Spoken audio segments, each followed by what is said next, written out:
मैं और प्रतीक best friends थे। हम बचपन से साथ थे। वो मेरे घर के पास ही रहता था। हमने स्कूल कॉलेज सब कुछ साथ ही किया। शायद ही एक दूसरे के बारे में कोई ऐसी बात है जो हमें पता ना हो। हम साथ में काफी ट्रिप्स पर जाते थे। We loved nature। तो हम ट्रैकिंग कैंपिंग सफारीज पर जाते रहते थे। उन दिनों भी हम दिल्ली से थोड़ा दूर हिमाचल के जंगलों में कैंपिंग करने गए हुए थे।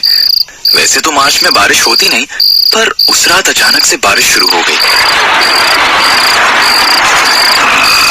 यार तुझसे बोला था कि टरपॉलिन रख ले, पर तू सुनता ही नहीं है।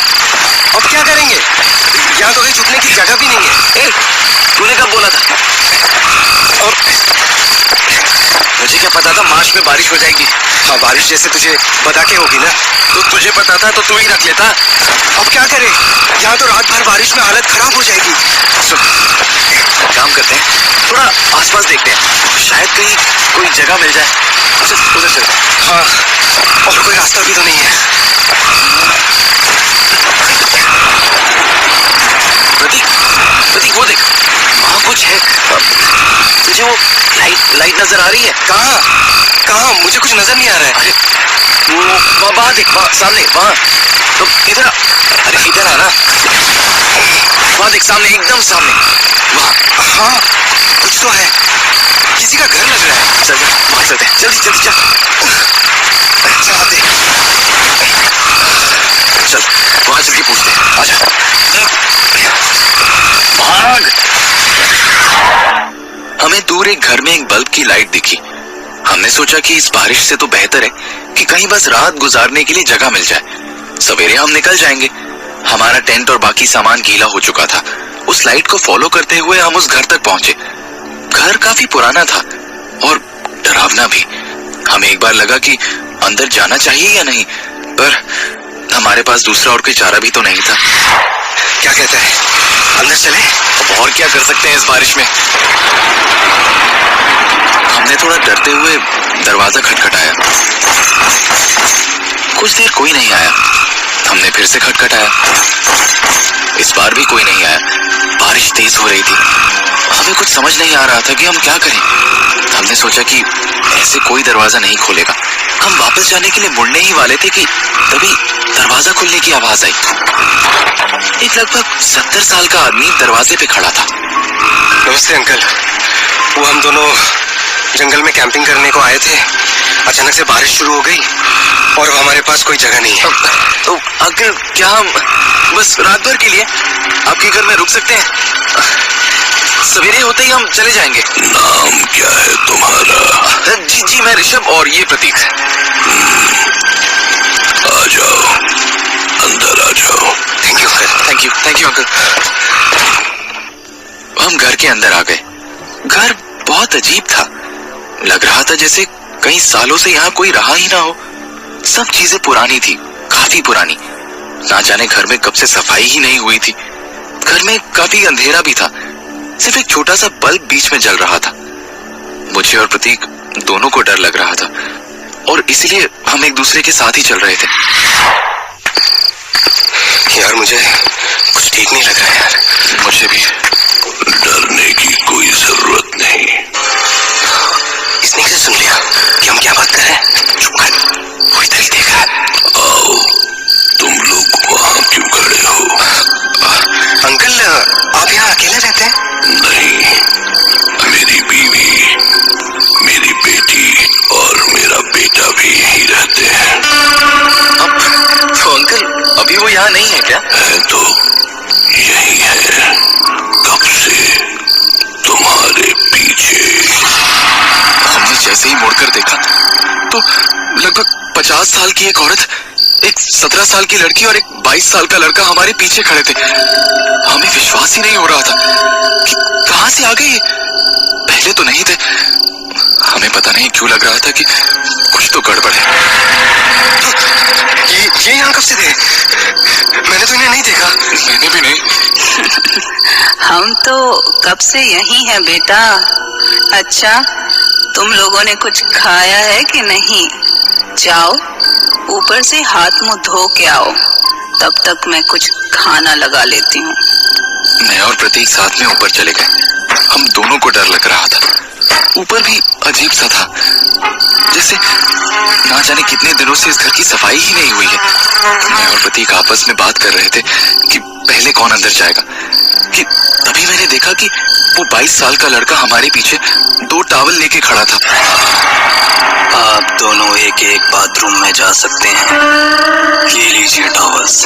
तो मैं अपने राइट वाले में चला गया और प्रतीक आगे वाले में। अंदर काफी अंधेरा था, कुछ भी दिखाई नहीं दे रहा था कि तभी अचानक से मेरा पैर किसी रॉड जैसी चीज पर पड़ गया और मैं गिर गया। कुछ अजीब सी चीज थी, अंधेरे में मुझे कुछ समझ ही नहीं आ रहा था। मैंने अपना मोबाइल निकाला और जैसे ही मैंने अपने मोबाइल की लाइट जलाई तो मैंने देखा कि उस कमरे में 5-6 इंसानों की कंकाल और हड्डियां बिखरी पड़ी थी। मैं चीखते हुए कमरे से बाहर आ गया।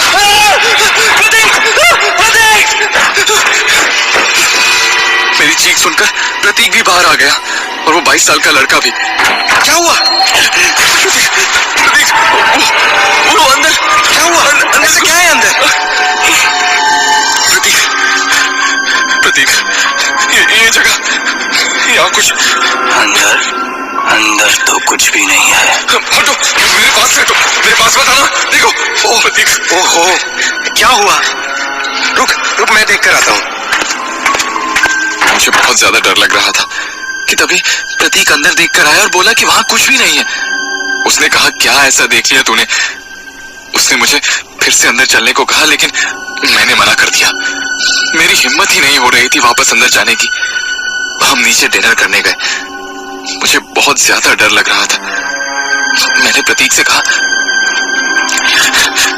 सुन, हम यहाँ से चलते हैं यार, मुझे यहाँ कुछ ठीक नहीं लग रहा। कैसी बातें कर रहा है? बाहर इतनी बारिश हो रही है, कहाँ जाएंगे? रात को यहीं रुक जाते हैं। तुझे डर नहीं लग रहा क्या? नहीं, डरने की क्या बात है? प्रतीक का सारा डर अचानक से कहाँ गायब हो गया था, मैं समझ ही नहीं पा रहा था। खाना भी मुझसे खाया नहीं गया। वो क्या खाना था मैं आज तक समझ नहीं पाया हूँ। उससे एक बहुत अजीब सी स्मेल आ रही थी। पर खाना खाते खाते मैंने जब टेबल के नीचे देखा तो उन अंकल के पैर कुछ अजीब से मुड़े हुए थे। उनमें कुछ एब्नॉर्मल सा था। बाकी सबने जूते पहने थे तो मैं किसी और के पैर नोटिस नहीं कर पाया। बचपन की सारी डरावनी कहानियां मुझे याद आ रही थी। मैंने सोच लिया था कि अब हम यहाँ एक पल और नहीं रुकेंगे। मैं उठ गया और थोड़ा दूर जाकर मैंने प्रतीक को बुलाया।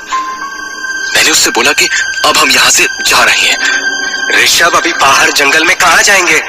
वहां तो और भी खतरा है। तू चल रहा है या नहीं? कोई नहीं जाएगा। यहाँ जो एक बार आता है वो वापस नहीं जाता। प्रतीक, तू ये क्या कर रहा है? प्रतीक, मेरा हाथ छोड़। प्रतीक, मेरा हाथ छोड़। प्रतीक, प्रतीक, प्रतीक, मेरा हाथ छोड़। ये क्या हो रहा था? और प्रतीक क्यों इन लोगों का साथ दे रहा था? मैंने किसी तरह अपना हाथ प्रतीक से छुड़ाकर दरवाजे की तरफ भागने की कोशिश की। पर जैसे ही मैं दरवाजा खोलने वाला था, ना जाने कहां से वो बूढ़ा आदमी एकदम मेरे सामने आ गया। उसकी आंखें लाल थी और उसने मेरा गला दबाने के लिए अपना हाथ बढ़ाया।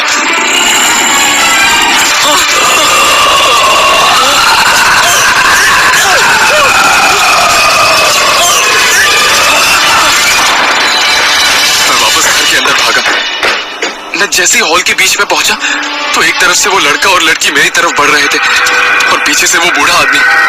ये कौन थे, क्या थे, मुझे कुछ नहीं पता। सिर्फ इतना पता था कि वो लोग मुझे छोड़ेंगे नहीं। पर इन सब में प्रतीक कहाँ था, मुझे कुछ नहीं पता।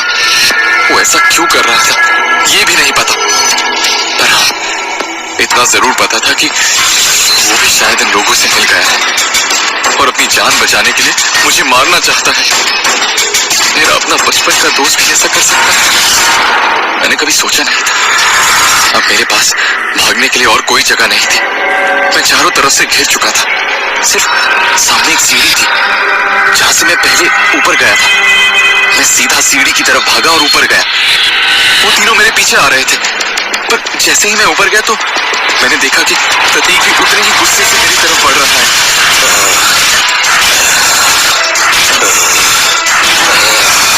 मैं ना कुछ समझ नहीं पाया, पर जब वो पास आया तो कुछ बदला हुआ लग रहा था। वो तीनों भी ऊपर आ गए और मेरी तरफ बढ़ने लगे। एक तरफ से प्रतीक, जो कि लगभग अब मेरी बगल में आ चुका था, और दूसरी तरफ से वो तीनों, वो भी मेरे बगल में आ ही चुके थे। मेरे पास कहीं भागने का कोई चारा नहीं था। मैं पीछे होता गया और मुझे पता ही नहीं चला कि कब मैं सीढ़ियों की रेलिंग से पीछे गिर गया।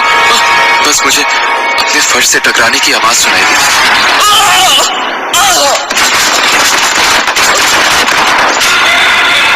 बंद होती आंखों से मैंने उन पांचों को ऊपर देखा। वो जोर जोर से हंस रहे थे और उन पांचों में एक मेरा अपना दोस्त था।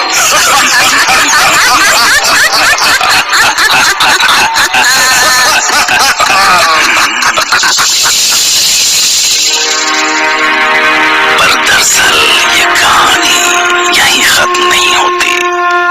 इस कहानी का सबसे दिलचस्प पहलू तो अभी आपको बताना बाकी है। खुद ऋषभ के शब्दों में अगले दिन जब उन्हें होश आया तो वो घर पे नहीं बल्कि उसी जंगल के पुराने कब्रिस्तान में थे, जिसमें कई सारी उजाड़ कब्रें थीं। ऋषभ के सिर पे गहरी चोट थी, पर सबसे ज्यादा चौंकाने वाली बात तो ये थी कि उनके बिल्कुल बगल में प्रतीक था, जो पिछली रात कब मर चुका था ये कोई नहीं जानता।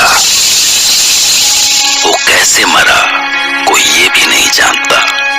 ऋषभ पर जिस प्रतीक ने हमला किया था वो जिंदा भी था या नहीं ये ऋषभ भी नहीं जानता था, और शायद कभी कोई जान भी न सके। इसीलिए आप भी इस किस्से के बारे में ज्यादा मत सोचिए, क्योंकि मैं कल रात फिर तैयार रहूंगा आपके लिए एक नई घटना लेकर, जिसे सुनकर ऋषभ की तरह आप भी कह उठेंगे, क्या वो सच था?